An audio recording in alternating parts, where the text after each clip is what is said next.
আসসালামু আলাইকুম, কেমন আছেন সবাই? আশা করি সবাই ভালো আছেন। আলহামদুলিল্লাহ আমিও ভালো আছি। আজকে আপনাদের সাথে শেয়ার করব পুঁইশাক দিয়ে মজার একটি রেসিপি। তো রেসিপিটি তৈরি করার জন্য এখানে আমার পুঁইশাক লাগবে। তো আমি পুঁইশাকগুলো পরিষ্কার করে ধুয়ে নিয়েছি। তারপরে আমি বেসনটা রেডি করে নিয়েছি। তারপরে আমি পুঁইশাকগুলো এই বেসনে মাখিয়ে গরম তেলে ভেজে নেব।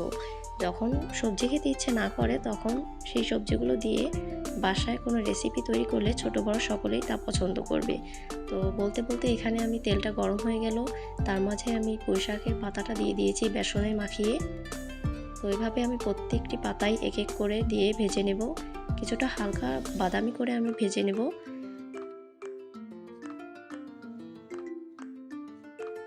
তো আলহামদুলিল্লাহ খুব অল্প সময় আমার পাতাগুলো ভাজা হয়ে গেছে।